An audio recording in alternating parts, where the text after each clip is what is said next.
ہمارے علماء، ہو کبھی درپیش جو کوئی مسئلہ، پوچھ لیں حاضر ہوں ہم ان کی بارگاہ۔ الحمدللہ رب العالمین والصلاة والسلام علی سید المرسلین، اما بعد فاعوذ باللہ من الشیطان الرجیم، بسم اللہ الرحمن الرحیم، والصلاة والسلام علیکہ یا رسول اللہ وعلی آلکہ واصحابکہ یا حبیب اللہ، والصلاة والسلام علیکہ یا نبی اللہ وعلی آلکہ واصحابکہ یا نور اللہ۔ مدری چینل کے ناظرین، پروگرام دارالافتاء اہل سنت میں آپ کو خوش آمدید کہتے ہیں۔ اللہ رب العالمین ہم سب کو دین اسلام کے احکامات سیکھ کر سمجھ کر ان پر عمل پیرا ہونے کی توفیق عطا فرمائے۔ علم دین ناظرین کرام بہت اہم اور ضروری ہے۔ کسی بھی کام کے لیے ظاہر ہے اس کی معلومات ہونا، اس کا باقاعدہ نالج ہونا، اس کا علم ہونا، یہ ایک بہت اہمیت رکھتا ہے۔ تو دین اسلام کے بھی جتنے معاملات ہیں، چاہے نماز ہے، چاہے زکوٰۃ ہے، چاہے حج ہے، چاہے قربانی ہے، نکاح ہے، طلاق ہے، دیگر کئی طرح کے جو بھی ٹاپک ہیں، اور جو بھی ایک معاملہ کچھ کرنا ہے، خرید و فروخت ہے یا خرید و فروخت کو کینسل کرنا ہے، تو اس کے لیے علم بہت ضروری ہوتا ہے۔ اور کہیں ایسا نہ ہو کہ آدمی علم نہ ہونے کی بنا پر ایسی کچھ غلطیاں کر لے اور وہ معاملات کر لے کہ جس کو شریعت مطہرہ جس کی اجازت ملے، تو پھر گناہ کے سلسلے شروع ہو جاتے ہیں۔ اور جہاں کہیں رزق کمانا ہے، مال کا حصول ہے، تو اس میں اور زیادہ پیچیدگیاں اس کی ہیں۔ تو لہذا علم یہ ہر معاملے میں یہ بہت ایک اہمیت رکھتا ہے، اور علم دین یہ ہمیں حاصل کرتے رہنا ہی چاہیے۔ اب جیسے ذوالحجہ شریف کا چاند نظر آتا ہے تو لوگوں میں گہما گہمی شروع ہو جاتی ہے، اور محلوں میں، گلیوں میں جانور باقاعدہ آ چکے ہوتے ہیں، گھروں میں لوگ جانور رکھ رہے ہوتے ہیں، اور اسی طریقے سے جہاں لاکھوں لوگ فریضہ حج کی ادائیگی کر رہے ہیں، تو وہاں کروڑوں لوگ قربانیاں ادا کریں گے۔ تو یہ بھی ماشاءاللہ ایک مسلمانوں کا یہ حسن ہے کہ اللہ پاک نے انہیں اس طرح کی اجتماعی عبادات وہ عطا فرمائی ہیں۔ اور حج کے موقع پر دیکھیں تو ہر طرح کے کس کس ملک سے تعلق رکھنے والے، اور آدمی جب ان کو دیکھتا ہے تو یہ بھی ایک آنکھیں ٹھنڈی ہوتی نا کہ ہمارے مسلمان بھائی ہیں، اس ملک کے ہیں، یہ اس ملک کے ہیں، یہ اس ملک کے ہیں، لیکن اللہ پاک نے انہیں ایک عبادت پر، حج کے فریضے پر، اور حج جیسی عبادت پر ایسا جمع فرمایا ہے کہ کتنے ممالک سے آ کر وہاں وہ فریضہ حج ادا کرتے ہیں۔ تو جہاں یہ ایک اجتماعی عبادت ہے، وہاں اس کے علاوہ اپنے اپنے علاقوں میں رہتے ہوئے، اپنے اپنے گھروں میں رہتے ہوئے، اپنے اپنے شہروں محلوں میں رہتے ہوئے ہمیں اجتماعیت والی جو عبادات ہیں،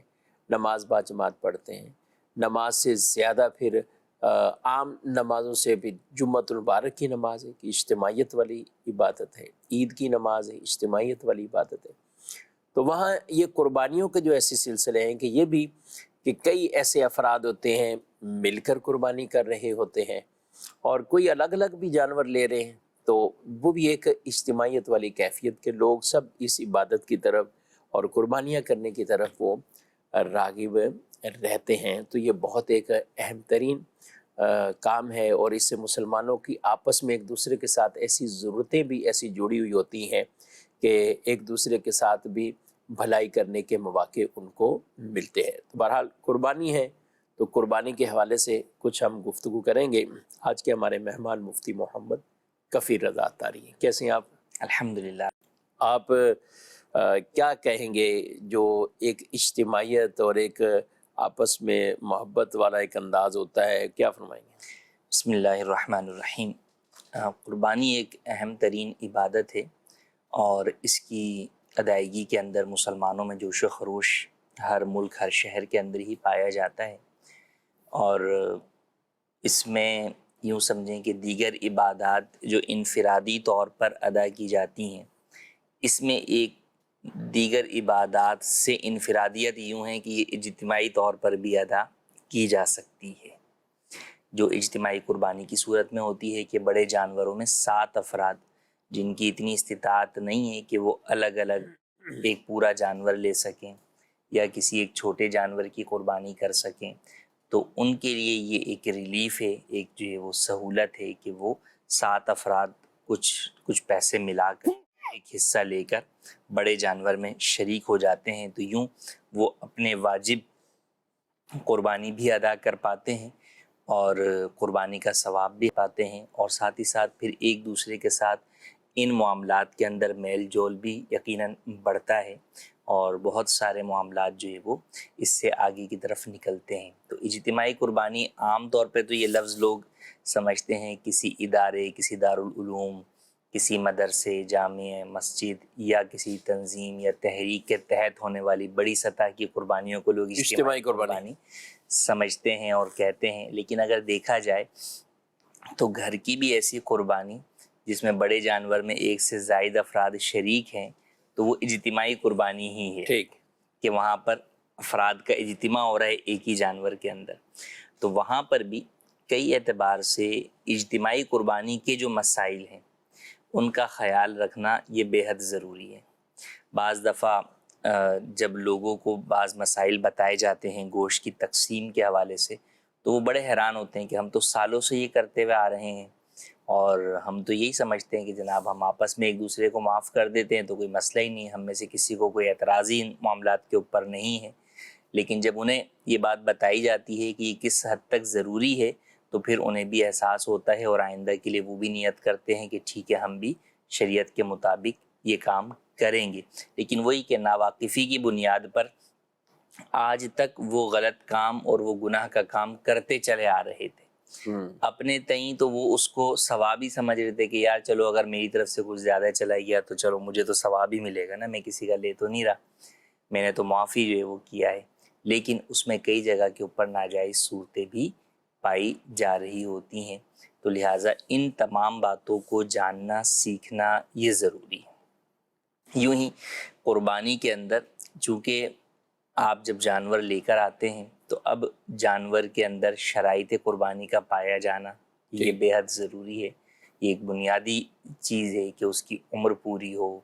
عیوب سے پاک ہو، تو کئی دفعہ ایسا ہوتا ہے کہ عیوب تو بعض اوقات لوگ دیکھ لیتے ہیں، عمر کے اعتبار سے آج کل کے دور کے اندر لوگ بیوپاری کی باتوں میں آ کر جو ہے وہ دھوکہ کھا جاتے ہیں یا اس کی باتوں میں آ جاتے ہیں، اب وہ لے کر آ جاتے ہیں، یا تجربہ نہیں ہوتا کہ جناب عمر کا اندازہ کیسے لگائیں تو وہ بھی دھوکہ کھا کے آ جاتے ہیں، اور اب پھر لوگ یوں کہتے سنائی دیتے ہیں کہ بھائی اللہ قبول کرنے والا ہے، اللہ معاف کرنے والا ہے، اب تو جو آ گیا جناب آ گیا، اب کہاں اس کو واپس لے کر جائیں گے اور یہ کہاں بکے گا اور پھر دوبارہ ہم کہاں سے دوسرا جانور لے کر آئیں گے، اور خاص طور پہ یہ مسائل اس وقت زیادہ درپیش ہو جاتے ہیں جب کہ وہ جانور اجتماعی قربانی کا ہو، کہ انفرادی میں تو اس فرد کے ہاتھ میں بہت ساری چیزیں ہوتی ہیں، لیکن اجتماع کے اندر آپ کو ان 7 افراد سے بہرحال اجازت لینی ہوگی، اور پھر وہ اجتماعی قربانیاں جہاں پر احتیاط نہیں ہوتی، شرعی اعتبار سے جو خریدار ہیں وہ ان باتوں کی احتیاط نہیں کرتے یا حصہ داروں سے حصہ لیتے وقت ان باتوں کو کلیئر نہیں کرتے، وہاں اور زیادہ آزمائش ہوتی ہے۔ بھائی 10 جانور خریدے ان میں ایک خراب ہو گیا، اب وہ کس کے کھاتے میں جائے گا؟ اسی طریقے سے جانور لائے اور مرنے کے بھی واقعات ہیں، بالکل ٹھیک ہے، اسی طرح کوئی جانور بھاگ گیا یا بھاگا نہیں لیکن وہ جناب اترتے میں اپنی ٹانگ توڑوا بیٹھا، جی بالکل ایسے تو اب اس طرح کے معاملات کے اندر کئی اعتبار سے جو لوگ ان چیزوں میں اس اعتبار سے، اچھا یہ بھی اجتماعی قربانی کو بھی اگر ہم دیکھیں کئی جگہوں پر لوگ بس اوقات سوالات بھی دارالفتہ میں پوچھتے ہیں، لوگوں نے اسے بھی بزنس بھی بنایا ہوا ہے کہ وہ بزنس اس کا کرتے ہیں کہ جناب ہم جو ہے وہ لوگوں سے ایسے پکڑ کے ان کی قربانی کو ان اختتام تک پہنچا کے ان کا گوشت انہیں پہنچا دیں گے اور جناب اس کے اوپر جو پروفٹ ہوگا وہ ہم رکھ لیں گے، ٹھیک، تو یوں بعض لوگوں نے بزنس بھی بنایا ہوا ہے، اس کے اندر کھال بھی بسا اوقات وہ بزنس کے طور پر بھی یا تو اس میں لے لیتے ہیں یا اس سے اسی قربانی کے اخراجات بھی کر بیٹھتے ہیں، تو ان کو اس چیزوں کا علم ہی نہیں کہ کھال کا مصرف کیا ہے، وہ جناب اس اجتماعی قربانی کے جانور کے اندر وہ پروفٹ رکھ سکتے ہیں یا نہیں رکھ سکتے، یا بچ جانے والے پیسوں کا کیا کرنا ہے۔ اچھا پھر عوام کا بھی اگر آپ ذہن دیکھیں تو اجتماعی قربانیوں میں عوام بھی چیزوں کو تول رہی ہوتی ہے گوشت کے اوپر، جی ہاں جی کس جگہ سے جناب زیادہ گوشت ملتا ہے، وہ پہلے سے پوچھ ہی رہے ہوتے کتنے کلو گوشت ہوتا ہے، یا کہاں سے اچھا گوشت ملتا ہے، صاف ستھرا ملتا ہے، یا جناب کہاں سے کس کنڈیشن میں مل رہا ہے۔ جیسے اب پچھلے دنوں ایک میں جگہ پر تھا تو بات چیت چل رہی تھی کہ بھائی وہاں اجتماعی قربانی میں اس سے ڈالا جائے، وہ ڈیلیوری ہوم ڈیلیوری دے رہے، ٹھیک ہے۔ ایک جگہ یہ بات ہوئی کہ نہیں یار وہاں نہیں وہاں ڈالیں، انہوں نے کہا 14 کلو صاف ستھرا گوشت دیں گے، بالکل صحیح، بوٹی پہ چھوٹی کر کے، ہاں بالکل جو ہے نا، اور پیک کر کے وہ، بلکہ بعض جگہ تو انہوں نے حصے بھی الگ بنا دیے کہ جناب یہ پلاؤ کٹ جو ہے وہ الگ ہے، اور یہ جناب جو ہے وہ بریانی کٹ کا گوشت جو ہے وہ یہ الگ ہے، اور یہ قیمے کا گوشت ہے، اور یہ قیمہ ہے، یہاں تک بھی جو ہے وہ سروسز دے رہے۔ تو اب وہ عوام کی آپ سوچ بھی دیکھیں کہ وہ اب وہ دیکھ رہے کہ بھائی گھر پہ لا کے، یعنی عموماً کیا ہوتا ہے اجتماعی قربانی میں، جو ہم نے بھی اپنے گھر پر دیکھا کہ بھائی کبھی حصہ ڈالا تو وہ بڑے بڑے گوشت کے حصے آ جاتے ہیں نا اجتماعی قربانی میں، یعنی چھوٹی چھوٹی بالکل بوٹیاں نہیں کی جاتی، وہ پھر گھر پہ آ کر گھر والے ہی اسے چھوٹا کر رہے ہوتے ہیں۔ اچھا پھر ویسے بھی اپنے گھر کے بھی اگر جانور ہم ذبح کرتے ہیں تو گھر کے جو قصاب ہوتا ہے وہ بھی آپ کو بوٹیاں الگ الگ کر کے نہیں دیتا کہ جناب یہ پلاؤ کی ہیں، یہ فلاں کی ہیں، یہ تو خواتین ہی گھر کے اندر وہی اپنے اعتبار سے اس کو تقسیم کر رہی ہوتی ہیں، اور وہ تھیلیاں بنا کر جو ہے وہ فریج میں رکھ رہی ہوتی ہیں۔ لیکن سہولیات کا دور ہے جناب، تو ہر چیز میں، تو اب ان چیزوں کی طرف لوگوں کا نظر ہے کہ اجتماعی قربانی کے بعد جو آنے والا گوشت ہے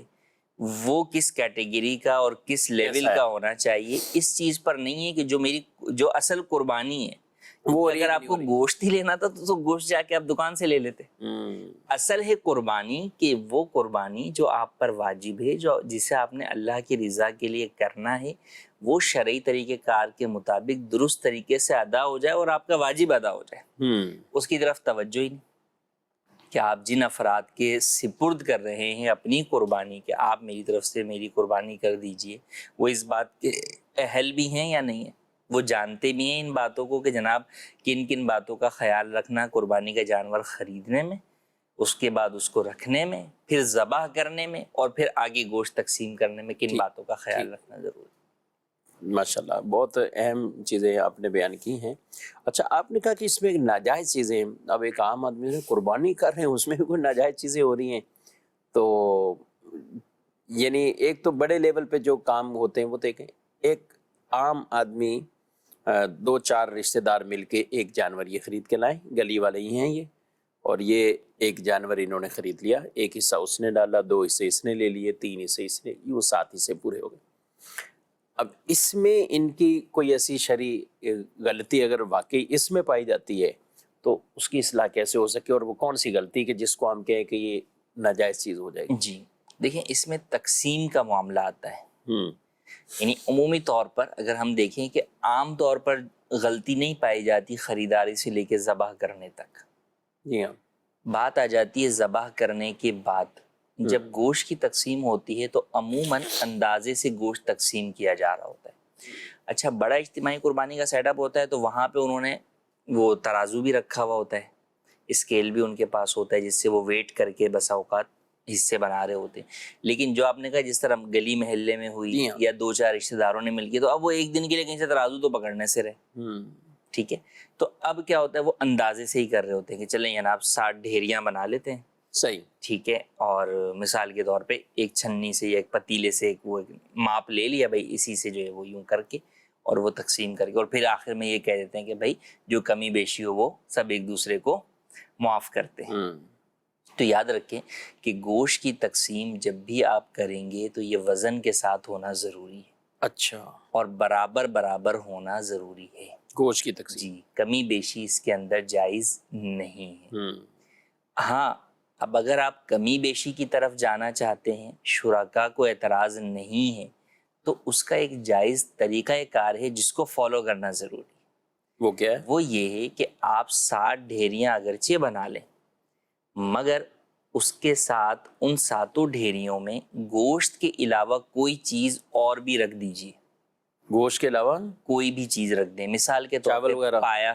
نہیں، جانور کی ہی چیزیں، اچھا جانور کی چیزیں رکھنی جی، ہیں، یعنی انہیں جیسے پایا ہے، کلیجی ہے، پھیپڑا ہے، گردے تو ہیں، یہ بھی تو گوشت ہی تلی ہے، ہیں۔ جانور کا ہی ہے۔ ہاں، یہ جانور میں سے نکلا ہے، لیکن اس پر گوشت کا اطلاق نہیں ہوتا۔ اچھا، انہیں ان چیزوں کو الگ نام ہی دیا جاتا ہے، ان کو گوشت نہیں۔ کبھی بھی اگر کوئی کہے گا کہ 1 کلو گوشت دے دو، تو وہ اس کو جو ہے وہ پائے کلیجی اٹھا کے۔ کاٹ کے نہیں دے دے گا یا پائے اٹھا کے کاٹ کے نہیں دے دے گا۔ تو اب یا تو کوئی ایک چیز ان میں سے لے لیں، جیسے کلیجی لے لیں، اس کے 7 حصے کریں اور ہر ڈھیری کے اوپر ایک ایک حصہ رکھ دیں، ٹھیک، تو یوں اب آپ اندازے سے بھی دے سکتے ہیں۔ یا یوں بھی کر سکتے ہیں کہ آپ نے 4 پائے ایک ایک ہی پہ رکھ دیے، ایک پہ کلیجی رکھ دی، ایک کے اوپر پھیپڑا رکھ دیا اور ایک پر مثال کے طور پر تلی رکھ دی، ٹھیک، تو یوں بھی آپ دے سکتے ہیں۔ کیونکہ جب گوشت کی تقسیم ہوتی ہے تو گوشت کی تقسیم گوشت کے ساتھ جب ہوگی، تو اب یہاں پر کمی بیشی کرنا یہ شرعی اعتبار سے سود کے زمرے میں آ جاتا ہے، تو لہٰذا یہ جائز نہیں ہے۔ اور جب سود ہے تو یہ ایک دوسرے کے معاف کر دینے سے بھی معاف نہیں ہوگا، یعنی یہ شرعی حکم ہے۔ شرعی طور پر حکم ہے، تو یہاں معاف کر دینے سے بھی معاف نہیں ہوگا۔ جب آپ اس میں کوئی دوسری چیز ایڈ کر لیتے ہیں تو پھر وہ شرعی طریقہ کار سے سود کے زمرے سے باہر چلی جاتی ہے، تو پھر اب کمی بیشی یا اندازے کے ساتھ دینا جائز ہو جاتا ہے۔ تو لہٰذا اس بات کا خیال کریں، مگر اس میں مشورہ اب بھی یہی ہے کہ کوشش یہی کریں کہ ایک جیسا وزن ہی دیں، کیونکہ اس میں بھی بعد میں پھر باتیں ہی ہو رہی ہوتی ہیں، فلاں نے جو ہے وہ زیادہ لے لیا، یا فلاں کی ڈھیری زیادہ تھی، یا فلاں کا معاملہ ایسا تھا۔ تو لہٰذا آنے والی غیبتوں سے بچنے کے لیے، الزام تراشیوں سے بچنے کے لیے بہتر طریقہ یہی ہے کہ آپ اس چیز کو ویٹ کر کے ہی دیں۔ ہاں، ویٹ کرنے کے بعد بھی بس اوقات چند گراموں کا فرق رہ ہی جاتا ہے، تو اس کے لیے آپ یہ والا ہیلا بھی اختیار کر لیں تاکہ آپ جو ہے وہ مکمل طور پر گناہ سے بچے رہیں۔ ٹھیک ہے، ماشاءاللہ۔ قربانیاں عبادت کے لیے، ثواب کے لیے، تو اس میں کسی طرح کی بھی نہ کسی کی دل آزاری ہو، نہ کوئی تکلیف پہنچائے، اور نہ کوئی دوسرا بھی کسی کو اس طرح کے معاملات میں وہ دیکھنا بھی چاہیے۔ بعض اوقات کچھ ایسے لوگ ہیں کہ جن کے آج کل ہم دیکھتے ہیں کفیل صاحب، کچھ لوگوں کی شاید سوچ یہ بنتی جا رہی ہے کہ بھئی بس ٹھیک ہے، اب نہ ہم حصہ ڈال لیں گے، اور وہ جو جانور خود لا رہا ہے اسے ایک دوسری نظر سے دیکھیں گے کہ یار یہ ہمارا گھر تھا، صاف ستھرا تھا، گلی صاف ستھری تھی، یہ لوگ بھی وہیں حصہ ڈال لیتے ہیں، 2 حصے وہیں ڈال لیتے ہیں، 1 حصہ ڈال لیتے ہیں، آرام سے گھر پہ گوشت آیا تھا۔ نہ اس طرح کی ان کو نہ خود تباً شوق ہے، اور بلکہ وہ دوسروں کے بھی اس طرح کے معاملات پر وہ اعتراض کرنے والے ایک طرح کے کچھ ایسے دکھائی دیتے ہیں۔ اچھا، کچھ خاص علاقے ہیں کہ جہاں اس طرح کی چیز بالکل بھی پسند نہیں کرتے، لیکن یاد ہے قربانیاں تو ہیں، قربانیاں ہوتی بھی ہیں، اور اس میں اہتمام بھی ہوتے ہیں۔ آپ نہیں کر رہے تو آپ کا پڑوسی کرے گا، سامنے والا کرے گا، آپ اس کو روک تو نہیں سکیں گے۔ تو اس پر بھی بلا وجہ خام خواہ کی کوئی ایسی تنقید نہیں ہونی چاہیے، نہ ہی کوئی کسی کی برائیاں کریں، نہ کچھ اور کریں۔ ہاں، جو جانور لا رہے ہیں ہم ان سے ضرور کہیں گے کہ جب آپ لاکھوں روپے خرچ کر رہے ہیں، آپ جانور لا رہے ہیں، تو آپ کے اس جانور کی وجہ سے اگر کوئی گندگی ہے، غلاظت ہے، پھر ذبح کے بعد کی جو علائشیں ہیں، تو ان کو بھی ایسا نہ چھوڑیں، ان کو بھی نہ۔ آپ نے لاکھوں روپے خرچ کیے، 5-10 ہزار روپے اور خرچ کریں۔ آپ کیوں رہتے ہیں کہ ٹھیک ہے بھی جو سرکاری گاڑی آئے گی وہی صاف کر کے جائے گی، اب وہ اپنے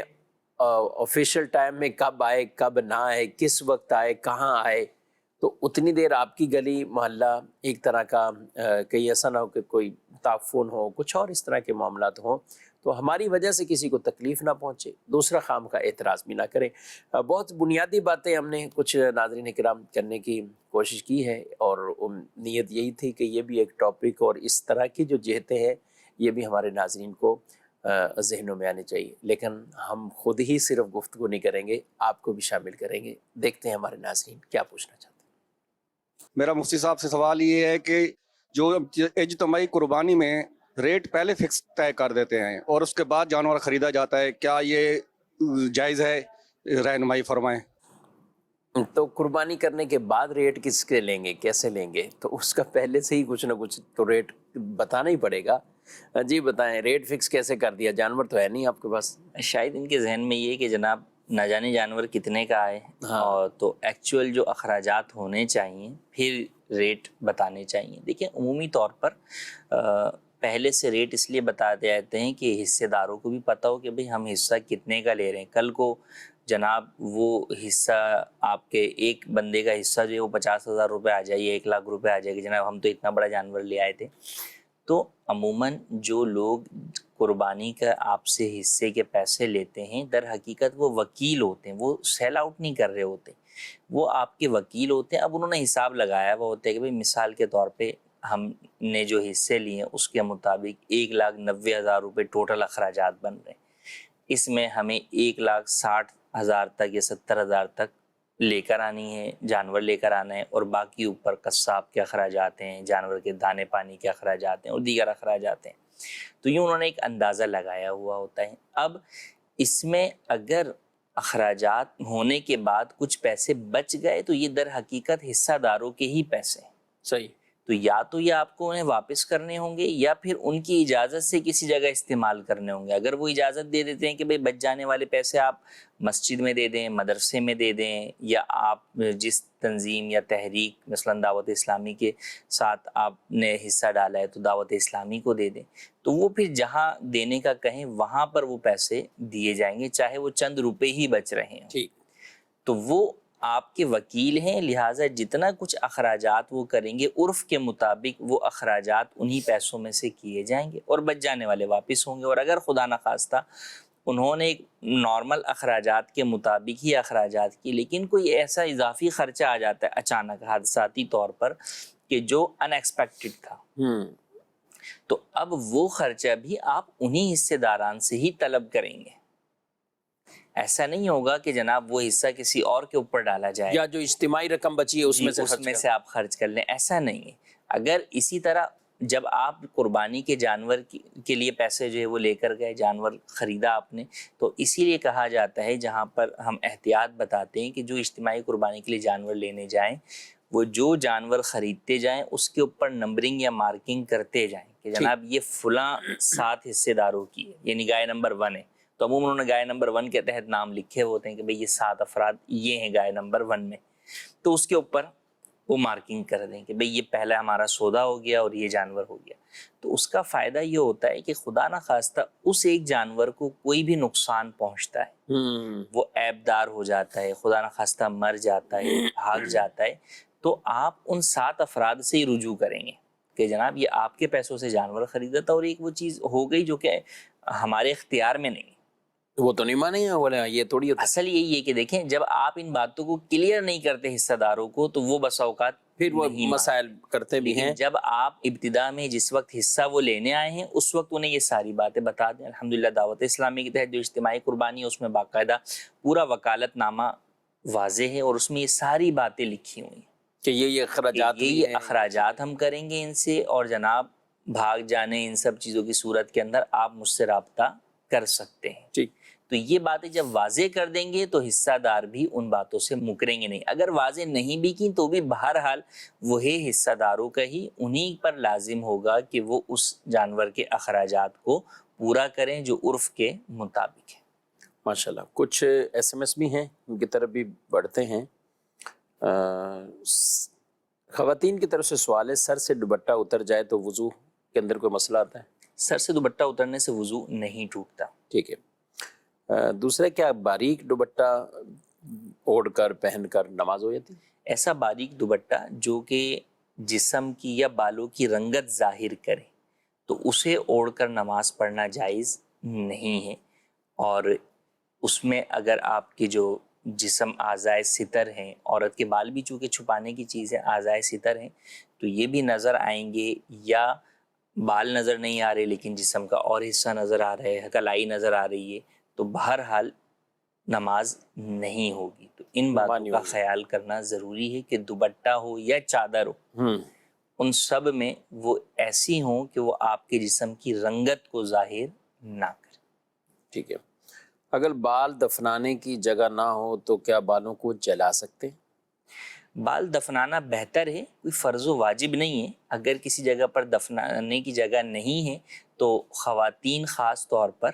اپنے بالوں کو کسی ایسی چیز میں لپیٹ دیں کہ غیر محرم مرد کی نظر نہ پڑے اور پھر اسے پھینک بھی سکتی ہیں. ٹھیک ہے، یعنی چھپا کر کے ہی جی، ایسے. چھپا کر. اور جیسے عام طور پہ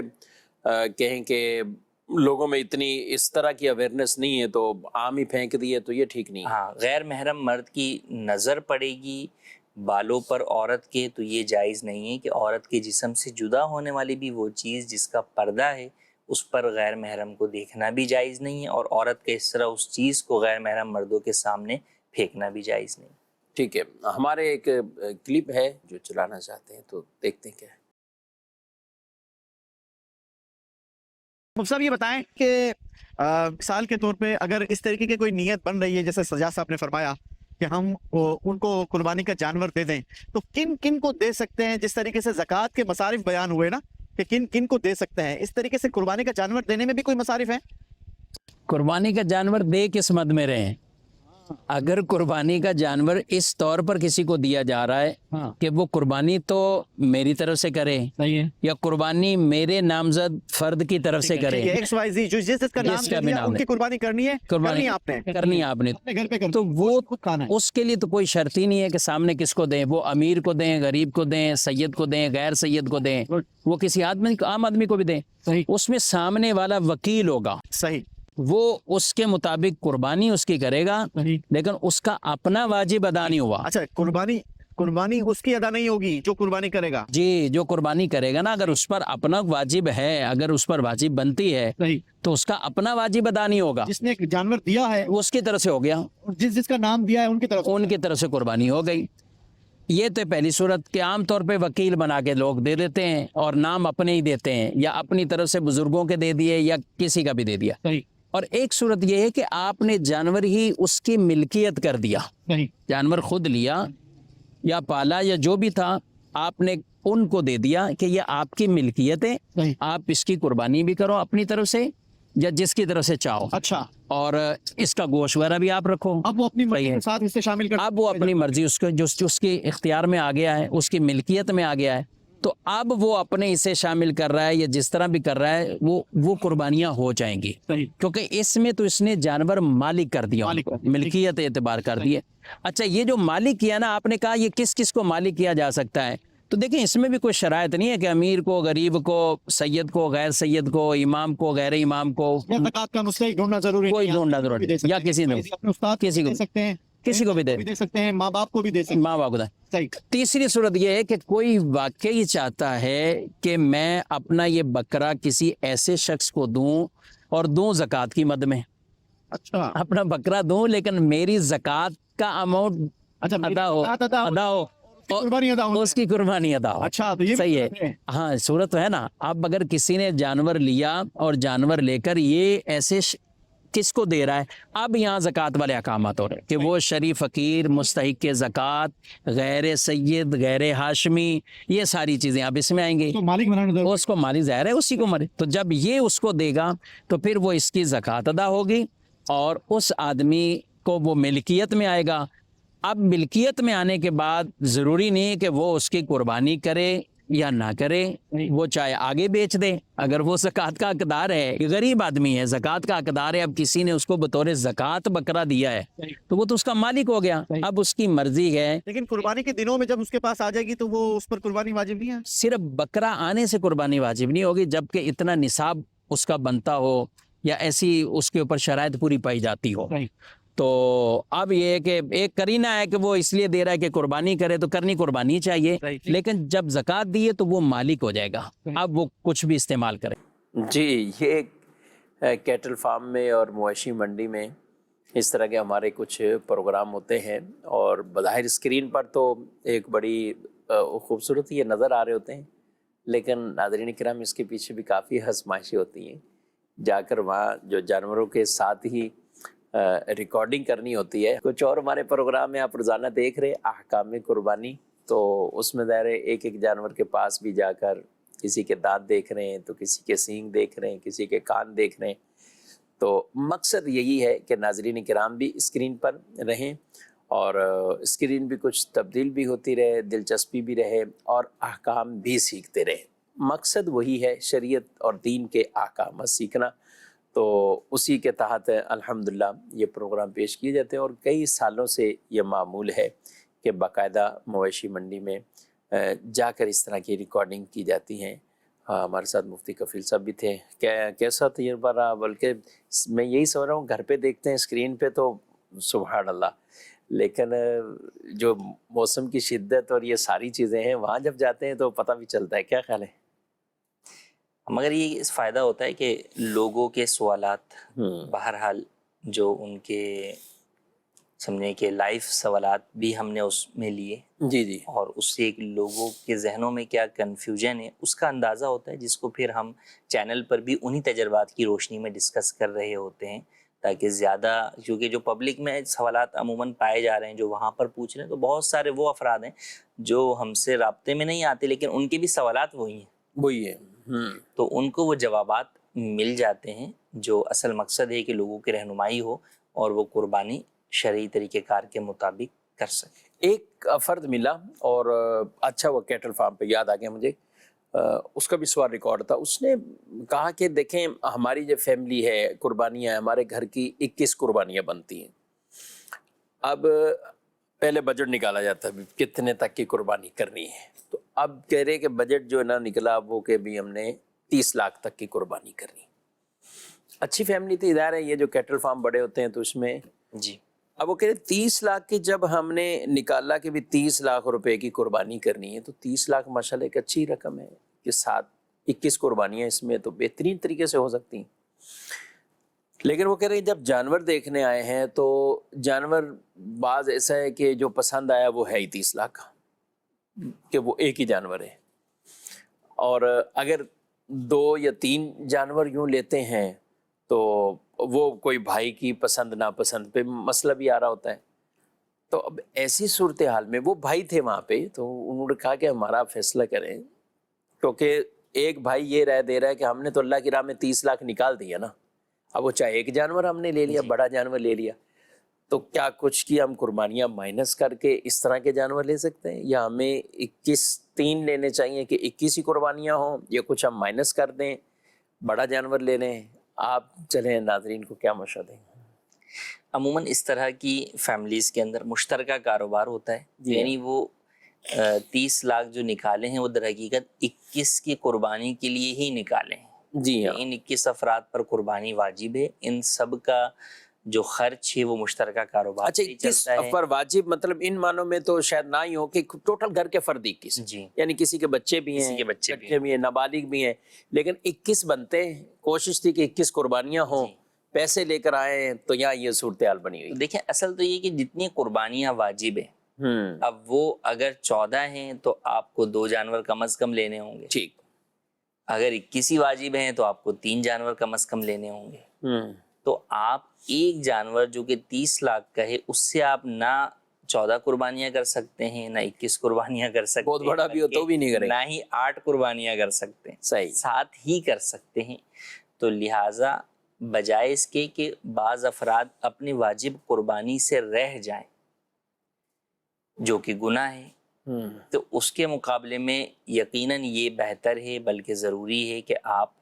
کم پیسوں والا جانور لے لیں، لیکن قربانیاں جن جن پر واجب ہیں وہ آپ ادا کر دیں۔ ہاں، اگر آپ لوگوں کا آپس میں باہمی رضامندی سے یہ طے ہو جائے کہ بھئی ایک 30 والا جانور لے لیتے ہیں، اب اس کے بعد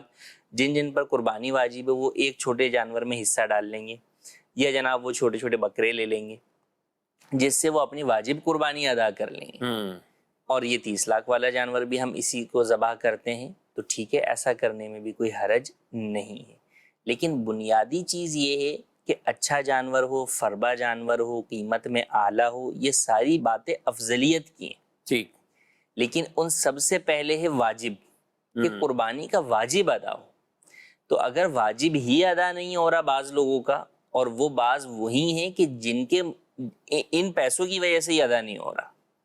کہ بھائی وہ مشترکہ سسٹم ہے، اتنا نکلنا تو جتنا نکلنا تھا وہ نکل گیا، تو یہ نہیں ہو سکتا۔